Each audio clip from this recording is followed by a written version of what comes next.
Thank you for standing by. My name is Kathleen, and I will be your conference operator today. At this time, I would like to welcome everyone to the Natural Resource Partners LP Second Quarter 2025 Earnings Conference Call. All lines have been placed on mute to prevent any background noise. After the speaker's remarks, there will be a question and answer session. If you would like to ask a question during this time, simply press star followed by the number one on your telephone keypad. And if you would like to withdraw your question, press the star one again. Thank you. I would now like to turn the call over to Tiffany Sammis, Investor Relations. Please go ahead. Thank you. Good morning and welcome to the Natural Resource Partners Second Quarter 2025 Conference Call. Today's call is being webcast and a replay will be available on our website. Joining me today are Craig Nunez, President and Chief Operating Officer, Chris Zolas, Chief Financial Officer, and Kevin Craig, Executive Vice President. Some of our comments today may include forward-looking statements reflecting NRP's views about future events. These matters involve risks and uncertainties that could cause our actual results to materially differ from our forward-looking statements. These risks are discussed in NRP's Form 10-K and other Securities and Exchange Commission filings. We undertake no obligation to revise or update publicly any forward-looking statements for any reason. Our comments today also include non-GAAP financial measures. Additional details and reconciliations to the most directly comparable GAAP measures are included in our second quarter press release, which can be found on our website. I would like to remind everyone that we do not intend to discuss the operations or outlook for any particular coal lessee or detailed market fundamentals. Now, I would like to turn the call over to Craig Nunez, our President and Chief Operating Officer. Thank you, Tiffany, and good morning, everyone. NRP generated $46 million of free cash flow in the second quarter of 2025 and $203 million of free cash flow over the last 12 months. This was achieved while the prices for our three key commodities, metallurgical coal, thermal coal, and soda ash, traded at or near our estimates of operators' costs of production. With prices for coal and soda ash trading at cyclical lows and many operators struggling to remain profitable, we are quite pleased with the partnership's ability to generate robust levels of free cash flow. The goal of our deleveraging strategy, established 10 years ago, was to achieve a cost and capital structure that would allow us to generate substantial cash flow and earn competitive rates of profit throughout commodity price cycles. We believe the partnership's performance is evidence of success in that regard. While previous commodity price declines posed risks to NRP's solvency, this newfound financial strength has allowed us to continue making steady progress on our deleveraging strategy through this downturn. Based on our current free cash flow run rate, we are on track to pay off substantially all debt by the middle of next year and be in a position to substantially increase unitholder distributions starting next August. Metallurgical and thermal coal markets remain under pressure due to soft demand for steel, cheap natural gas, and relatively high coal inventories. We believe many operators are operating at razor-thin margins, selling coal at or near their cost of production, while some operators are likely underwater at these prices. We would not be surprised to see supply rationalization emerge across the industry in the coming quarters. NRP has been in the coal royalty business a long time, and we are veterans of commodity price cycles. The current environment has the classic hallmarks of a coal market downturn: excess supply, soft demand, and lack of identifiable catalysts to turn the market around. But there is one aspect of the current environment that is different from what we have observed in the past. Namely, we believe many operators across the U.S. are in better financial shape than in previous downturns. They tend to have more conservative capital structures, better cost structures, and limited near-term reclamation and pension liabilities. We believe this fact bodes well for the industry in general, which should have better financial flexibility to manage through this downturn. NRP is generating more free cash flow than in previous cyclical troughs.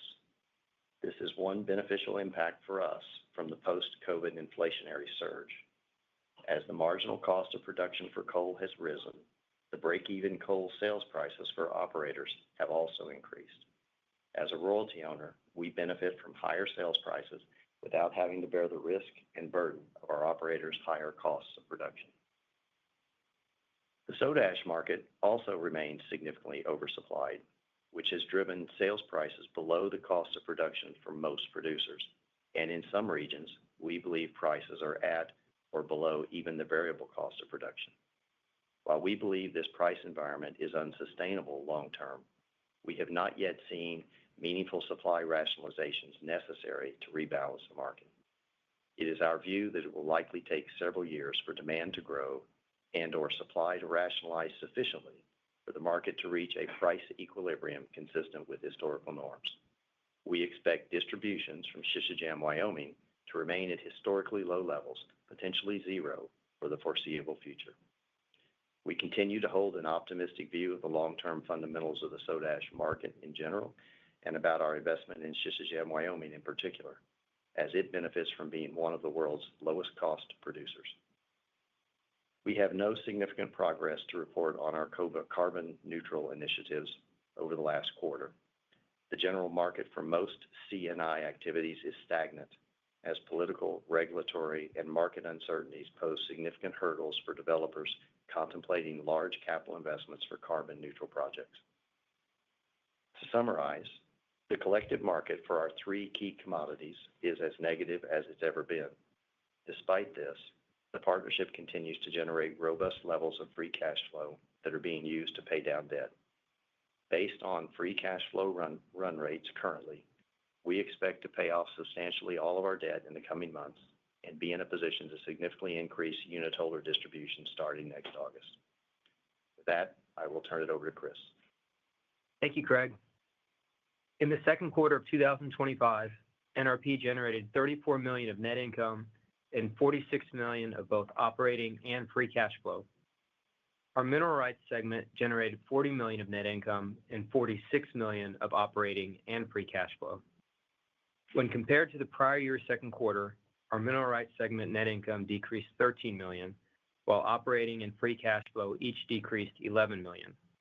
These decreases were primarily due to weaker coal markets, resulting in lower metallurgical and thermal coal sales prices. Regarding our second quarter 2025 met thermal coal royalty mix, metallurgical coal made up approximately 70% of our coal royalty revenues and 55% of our coal royalty sales volumes. Our soda ash segment generated $3 million of net income and $5 million of operating and free cash flow during the second quarter of 2025.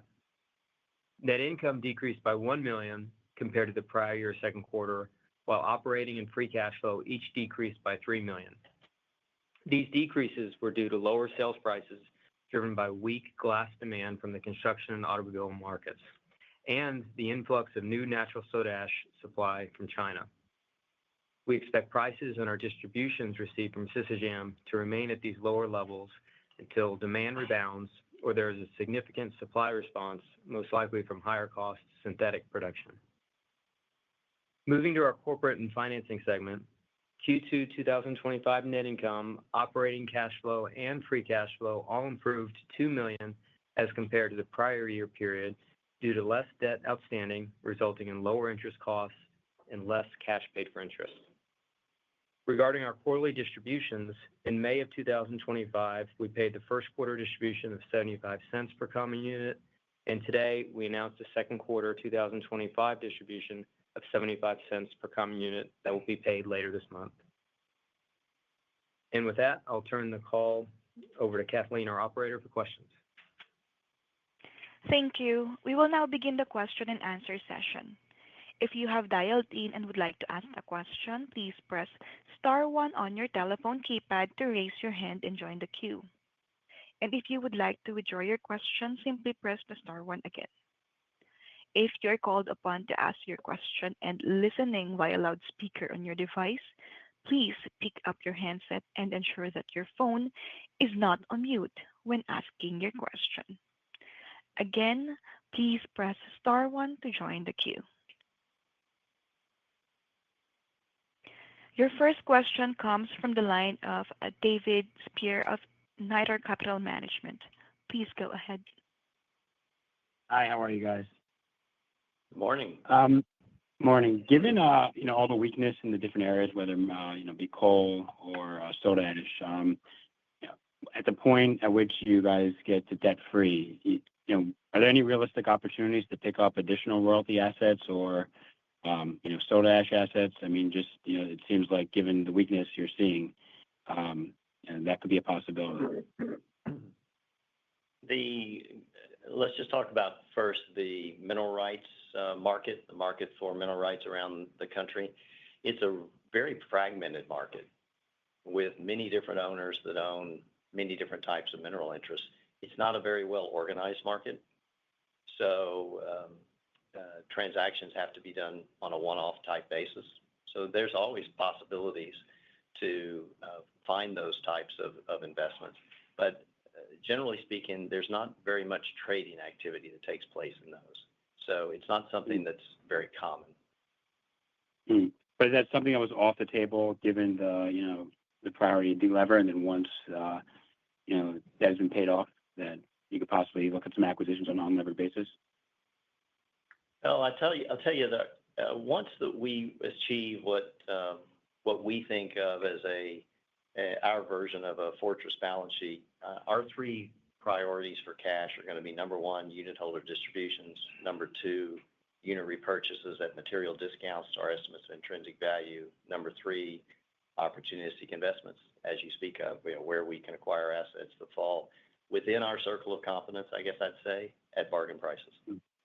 Got it. All right, appreciate that. And then outside of the carbon neutral initiatives, is there any other are there any other opportunities across your land, whether it be rare earths or some other type of mineral or commodity that's not really there right now that might be a possibility in the future? I believe the answer to that question is yes, but I do not know that the answer to that question is yes. We like to think that we own, through our vast footprint, literally thousands, if not hundreds of thousands, of call options on greatness. Areas that may have value at some point in time in a different economic environment or in a different, when a new mineral is found or a new deposit is found. But I cannot say right now that there is anything we're looking at specifically. Got it. Okay. All right. Appreciate it, guys. Thank you so much. You bet. Your next question comes from the line of John Mason of Aegis Companies. Please go ahead. Hey, guys. Thanks for taking my call. Sure. I asked a couple quarters ago about sort of when you guys are thinking about sort of the next phase of capital returns. And I know you mentioned that the debt doesn't need to go to zero necessarily, but you're going to focus on the highest cost debt. I think it's been that was in Q3 last year. So are you guys thinking basically like the OpCo credit facility, you want to get to zero, or how are you guys thinking about it in terms of the timing? Yes. Yes. Okay. All right. That's very helpful. Thank you. Sure. Thank you.